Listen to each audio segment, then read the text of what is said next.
not a place without its history.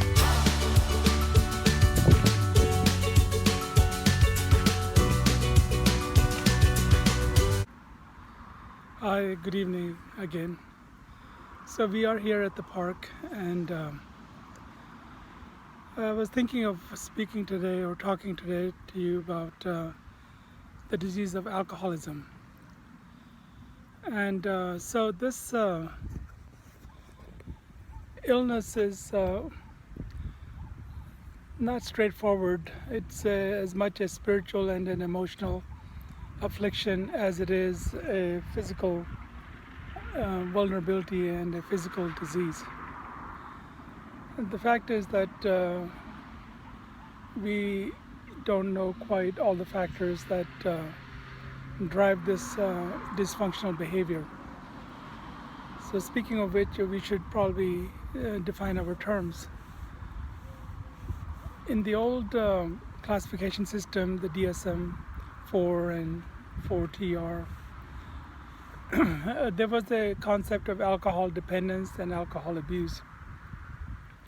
Alcohol abuse is a lesser degree of impairment, and alcohol dependence was a heavier degree of impairment with physical dependence. That means that you would have withdrawal symptoms if you did not get the alcohol. You would have physical withdrawal symptoms. Your heart rate will go up, your heart will raise, the rate will go up, and your blood pressure will rise. You'll have tremors of the hand, and if the withdrawal is severe, you can hallucinate, you can have a seizure, you can die.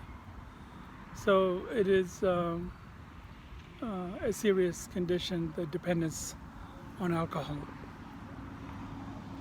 In the DSM-5, all the different classifications have been done away with, and is basically labeled as alcohol use disorder if a person has a dysfunctional pattern of using alcohol. So how would you know that a person's use of alcohol is dysfunctional? So basically you would see that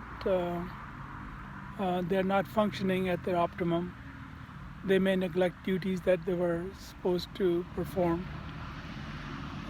They may actually get physically sick. They may be vomiting, retching, shakiness. They may need to take a drink in the morning just to steady their nerves. It's called an eye opener. And they continue to do this.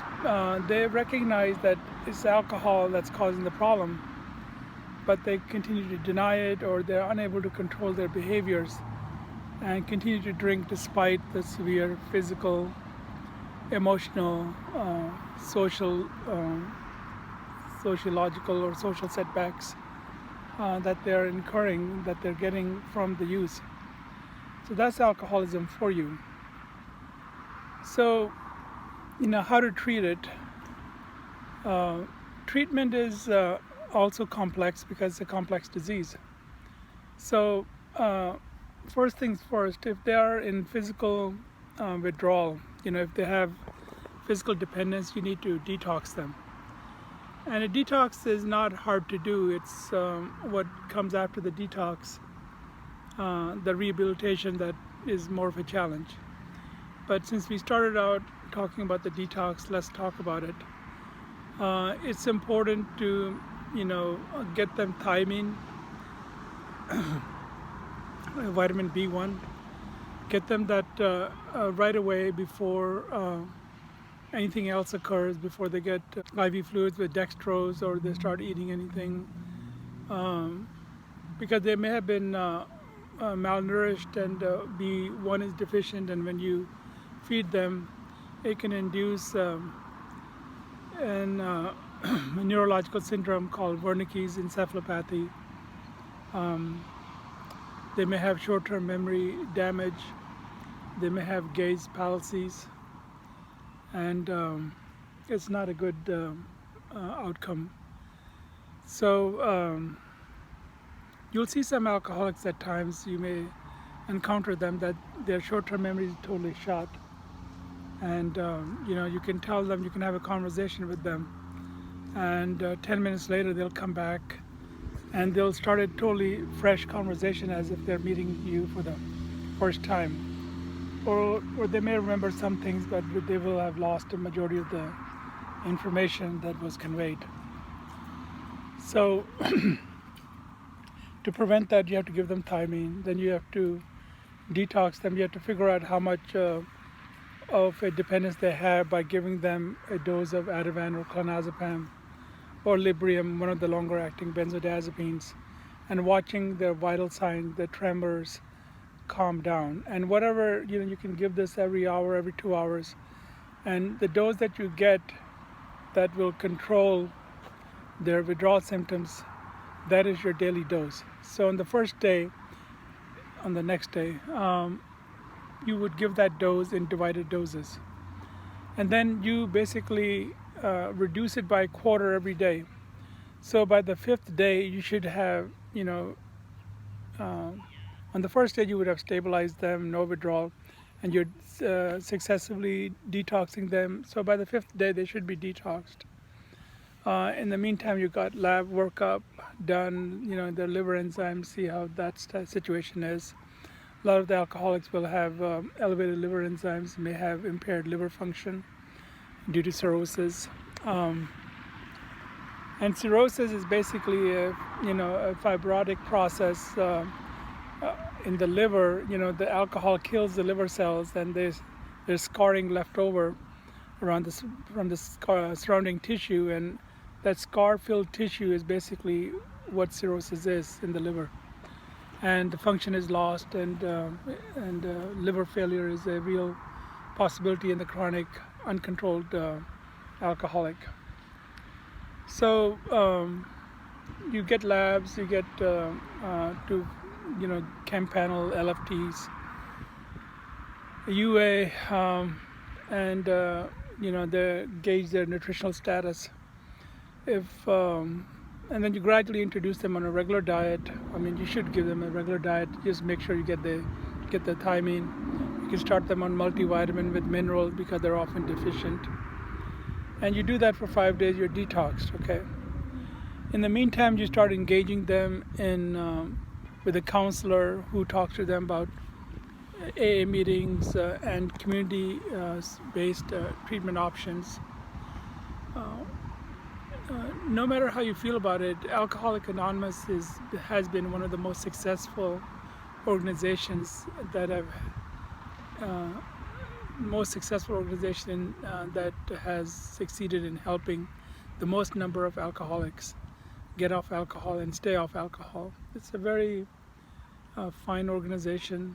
They have their views, and they're good views. They basically are rooted in principles that are relevant to the alcoholic, spiritual principles. So speaking of that, what is it that the alcoholic needs? The alcoholic basically has a deep sense of lack and non-acceptance, a sense of failure, maybe some hidden anger about setbacks from the past. And he's acting this out in many ways in his life. Alcohol may not be the only way that they're acting out. They may be dysfunctional and self-sabotaging in other ways as well. But alcohol is a readily, legally available means, and it has a little, social. It has some social acceptance, But the reality of the situation oftentimes is that this dysfunctional behavior, the dysfunctional drinking, gets them sicker and sicker, and the alcohol takes something out of them. It actually drains their self-esteem, their will, their sense of efficacy, and they start to fall in their own eyes and get very depressed. The alcohol itself is enough to depress the normal person, but the fact, all these psychosocial consequences that they have make it that much more difficult for them. So you have to give unconditional acceptance and regard. It's a disease, it's not the person, and you may have to get over any past incidents where they didn't live up to the end of the bargain. That is the nature of the illness. They'll fall a few times and then they'll ultimately get up and they'll walk away healthy and strong and reformed. But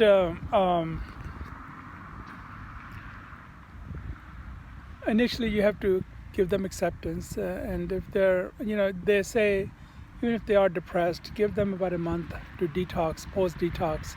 Every day you give them, the right thinking, right support, right nutrition, some exercise. Their mood does pick up, and they will get better.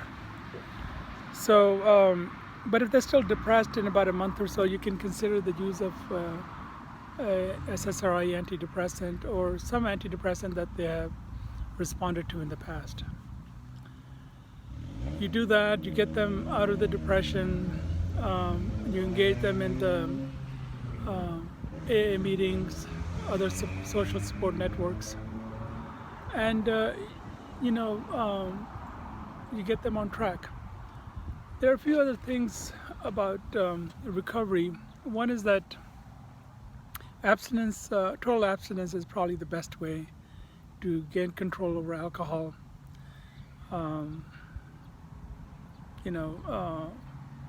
It just is such a slippery and devious drug that you don't want to try to really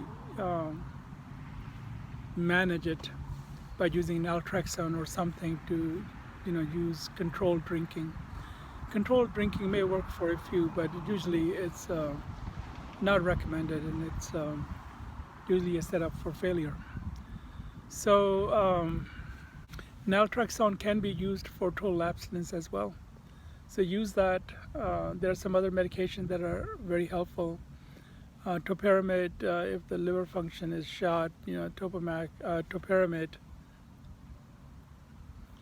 No, acamprosate. Acamprosate it does not, does not need to be metabolized by the liver. So acamprosate can be used. Naltrexone is useful, and baclofen and Topamax or topiramate have also been found to be helpful at times. Gabapentin as well, but with gabapentin, it is sort of has a little bit of a sedating quality, and any sedative hypnotic may trigger cravings for alcohol, so that's something that you have to address and deal with. Once they're better, alcoholics do very well, they're insightful, they can be intelligent, they have found their bearing, the motivation for their life once they're recovered, and they excel, they do very well in life, a lot of them. So that's a little bit about alcoholism. It's very, very readily treatable, and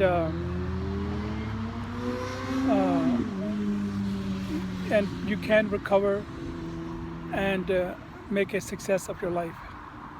So if you're having problems with alcohol, or somebody that is having problems, ask them to get in touch with a mental health professional or a counselor that deals with substance abuse, and they can get on the right track.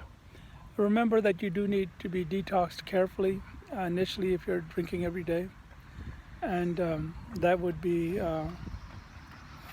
the prime concern in the beginning. And after that's done, then make sure that you follow up and get other treatment and community support as needed. The families of the alcoholic should also be supportive. They should not bring up the past mistakes, and should not try to rub the person's nose in something that they are regretful for already. So yeah, with that, I think with the family support and the friend support and spiritual support from a church that they believe in, the alcoholic can recover. It's a message of hope for them. Thank you. Take care.